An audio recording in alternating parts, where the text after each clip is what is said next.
안녕하세요. 병원 안내 정지은입니다. 오늘은 옆에 너무 이렇게 미남?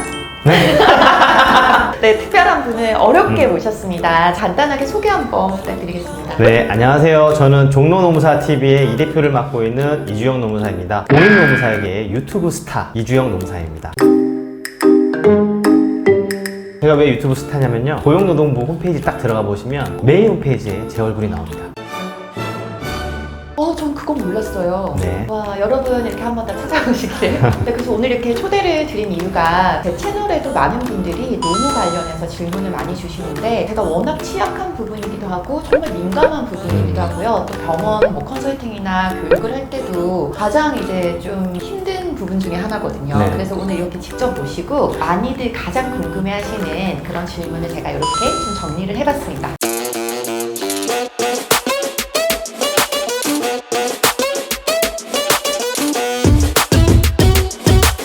질문을 너무 많이 준비했어요. 네, 좀 적당히 이렇게 네. 줄여서 자, 일단 제가 어떻게 나눠봤냐면 입사 전에 여러분들이 조금 알아두시면 좋은 부분들, 그리고 또 채널 보시는 분들 중에서는 병원에 근무하고 계신 분들도 많으시니까 근무하시면서 궁금해지는 것들이 너무 많잖아요. 또 퇴사를 앞두고 계신 분이 또 가장 고민하는 부분들 이렇게 크게 세 가지로 나눠봤습니다. 그럼 그 중에서 일단 먼저 입사 전, 그럼 먼저 5인 미만과 5인 이상이 차이가 크죠? 엄청난 차이가 있습니다. 근로기준법은요, 5인 이상 사업장에는 100% 다 적용이 됩니다. 근데 5인 미만 사업장에는 일부만 적용이 돼요. 50% 정도만 적용이 된다라고 생각하시면 돼요. 여기서 근로자 5인의 기준은요, 사장님을 제외한 근로자 수입니다. 가장 대표적인 차이점이 뭐냐면 5인 미만 사업장에는요, 연차 휴가가 없습니다. 연차 휴가가요, 1년 딱 만기를 하게 되면 몇 개 생기는지 아십니까? 1년 만근을 하면은 12개. 틀렸습니다. 1년 딱 만근을 하면요, 26개예요. 26개. 연차는 두 가지 종류가 있어요. 한 달 만근하면 한 개 생기는 거. 옛날에 우리가 월차라고 불렀었어요. 네, 맞아요. 월차라는 단어는 법적인 단어가 아니라서 딱 입사하고 나서 12개월이 됐다 그러면은 11개, 12개가 아니라 11개입니다. 그리고 또 하나, 1년 만근하게 되면 15개가 생겨요. 연차 관련된 거는 조금 복잡하니까 이렇게 설명을 드리면 되는데, 이 연차 휴가가 5인 미만 사업장에는 적용이 되지 않아요. 그럼 5인 미만은 1년 근무하고 나서도 똑같이 한 달 만근하면 하나. 그것도 없어요.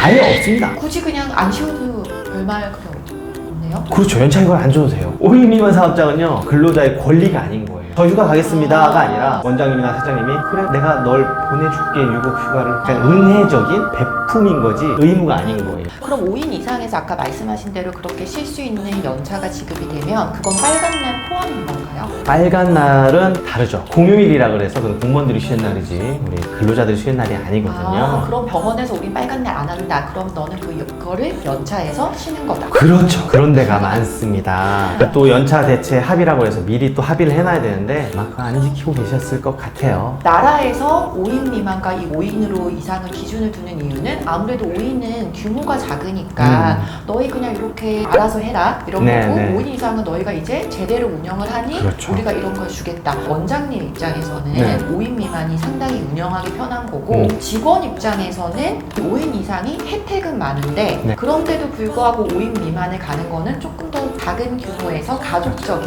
그렇죠. 그런 데가 대부분일 거라고 생각을 해요. 우리나라에서도 실제 데이터상으로 보면 5인 미만 사업장이 한 70% 이상이에요. 훨씬 많아요. 그런 데들은 연차 휴가 수당도 안 주고, 또 하나 야간 근로 수당, 연장 근로 수당에서 0.5배 준다고 하잖아요. 네네. 그것도 지급되지 않습니다. 돈을 안 주는 건 아니에요. 0.5가 안 붙는 거죠.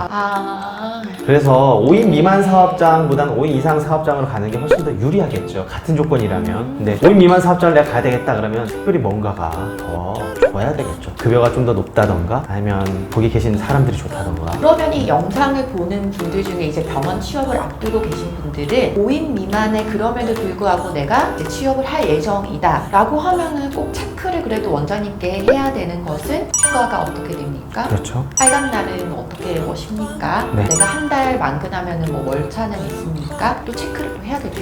근로계약서에 그런 내용들이 써 있으면 보면 알 수 있죠. 네. 근데 아마 그런 거 입사가 확정이 됐는데 그런 것까지 원장님한테 시콜콜 물어보시는 분들은 없을 거예요. 나 만나는 근로자분들은 아무도 그런 거 못 물어보죠. 하다못해 월급도 얼마인지 모르고 들어가시는 분들도 많은데요. 그래서 영상 보시는 분들 중에 혹시 5인 미만의 취업 예정이시면 이런 것들이 아까 대표님 말씀하신 것처럼 법적으로 보장되는 부분들이 많이 없으니까 좀 부드럽게 뭐 입사 전 또는 입사하고 나서 좀 유대관계가 형성되었을 때 조심스럽게 뭐 원장님 또는 뭐 기존에 일하던 실장님 이렇게 물어보는 게 그냥 가장 부드럽겠네요. 그렇죠. 네. 네. 그럼 5인 이상 취업을 할 때는 어떤 걸 좀 체크를 하면 될까요? 근로계약서를 잘 봐야 됩니다. 아마 한 반 이상은 근로계약서를 안 쓰실 것 같은데 근로계약서 내용이 좀 이상한 분들이 좀 있어요. 잘 보셔야 됩니다. 월급만 중요한 게 아니죠. 예를 들면 아까 말씀하신 설, 추석 쉬잖아요. 쉬는데 내 연차를 빼는 경우가 있어요. 나의 동의 없이. 나중에 못 쓴 연차는 연차휴가 수당으로도 받을 수 있잖아요.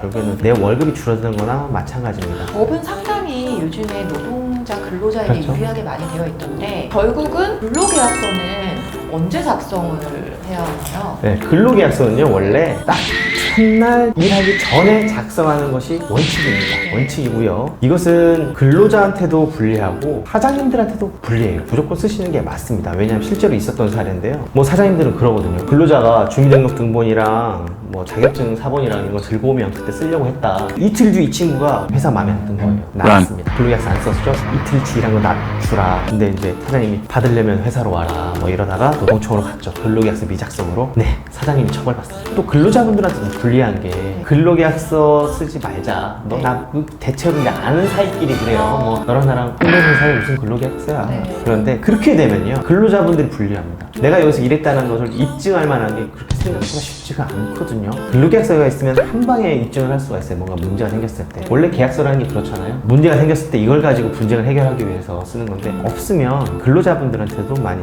불리합니다. 고등학생분들한테도 그 강의를 나가서 말을 많이 하는데 사장님한테 근로계약서 안 쓰나요 사장님? 이렇게 물어보라고 이렇게 가르치거든요. 쉽지 않죠. 그러면은 그런 병원 많은 것 같아요. 요즘 병원들이 그래도 수습기간을 2개월 또는 3개월 많이 두는 편인데 수습기간임에도 불구하고 근로계약서가 작성되어져야 되는 거잖아요. 그렇습니다. 네. 무조건 써야 됩니다. 사실 이렇게 조직생활이라는 게 하다 보면 2, 3일 근무하고 어떻게 될지 모르는 곳이기 때문에 무조건 근무를 시작하는 그 첫날 작성을 해야 된다. 또 한 가지는 수습 기간에는 해고가 가능한가요? 가능하죠. 가능합니다. 5인 미만 사업장하고 5인 이상 사업장의 또 큰 차이점 중에 하나가 해고예요. 5인 이상 사업장에서는요 해고를 하게 되면 부당해고라고 해서 근로자분들은 지방노동위원회라는 데를 신고를 해버리면 원직복직 또는 금전 보상을 받을 수가 있어요. 굉장히 간이하고 편리한 근로자들을 보호하기 위한 제도예요. 소송은 변호사 비용 들어가잖아요. 얘는 비용도 거의 들어가지가 않아요. 그래서 사용자한테 근로자를 함부로 해고하지 못하도록 막고 있는 게 근로기법의 뭐 핵심 중에 핵심인데 5인 미만 사업장에서는 그게 적용되지가 않은 게 뭐냐면 지방노동위원회로 갈 수가 없어요. 그래서 5인 미만 사업장에서 해고를 했을 때 근로자분들은 어디로 가야 되냐면 법원으로 가야 됩니다. 그러면 변호사를 써야 되죠. 소송 비용이 들어갑니다. 그렇기 때문에 5인 미만 사업장에서 일하다가 해고당하시는 분들은 부당해고로 다툴 수가 없어요. 그래서 싸우는 경우가 거의 없습니다. 왜냐하면 실익이 없거든요. 없어요. 그런 사례가 없습니다. 역으로 사장님들은 해고를 쉽게 생각하십니다. 아무 잘못도 안 했는데 너 내일부터 나오지 마. 좀 묻는 게 마음에 안 들어. 부당해고잖아요. 5인 이상 사업장에서는 보호를 받지만 5인 미만 사업장은 보호를 받지 못합니다. 그게 좀 법의 약간 맹점이긴 해요. 아까 수습 말씀을 하셨는데 수습 기간 중에는 해고가 조금 더 용이합니다. 이 수습 기간이라는 게 원래 한 달에서 석 달 정도 회사와 근로자가 서로 한번 테스트해보는 기간이잖아요. 네네네. 안 맞을 수도 있단 말이죠. 네네. 그럴 때 평가를 통해서 해고를 할 수 있는 게 조금 더 기준이 완화되어 있다고 생각하시면 됩니다. 그러면 이거 마지막 질문인데요. 계약직 뭐 이런 얘기들이 상당히 많고 많이 이슈가 되고 있잖아요. 네. 뭐 요즘 댓글에다가 병원은 정직원인가요? 계약직인가요? 뭐 이렇게 물어보시는데 네네. 그 정규직과 계약직, 정규직과 비정규직 이런 단어를 많이 들어보셨을 텐데요. 법률적인 용어는 아니에요. 정규직이라고 하면 기간의 정함이 없는 근로자를 말합니다. 근로계약서를 딱 봤는데 입사일이 있고 물결 표시하고 종료일이 없어요. 이게 이제 정규직이에요. 대기업들이나 그런 식으로 계약을 합니다. 그런데 어떤 사람들은 입사일 있고 물결 표시하고 1년간 기간이 정해져 있는 근로계약이 있어요. 이거면은 기간에 정함이 있는 근로자, 이것이 바로 계약직 또는 비정규직 이렇게 얘기를 합니다. 기간이 종료가 되면요 해고가 아니에요. 그날로 그냥 계약 만료로서 서로 빠이빠이. 이게 뭐 4대 보험 가입이 된다고 해서 다 이게 정규직은 아니고 그쵸? 그런 부분은 지금 말씀해 주신 내용 참고하셔서 이해하시면 좋을 것 같습니다. 와, 진짜 너무 몰입해서 들어서 시간이 가는 줄 몰랐습니다. 일단은 근무 전에 좀 체크해 주셔야 될 걸 정리를 했고요. 아마 근무 전이라서 이 정도만 아셔도 충분하지 않을까 싶습니다. 그리고 더 많은 정보는 종로 노무사 검색하시면 정말 많은 콘텐츠가 올라와 있죠. 네, 그럼요. 종로 노무사 TV 구독과 좋아요 부탁드립니다. 부탁드리고요. 그리고 다음 편에서는 저희가 이제 근무하면서 많이 주시는 질문 리스트로 한번 찾아보도록 하겠습니다. 감사드립니다. 네.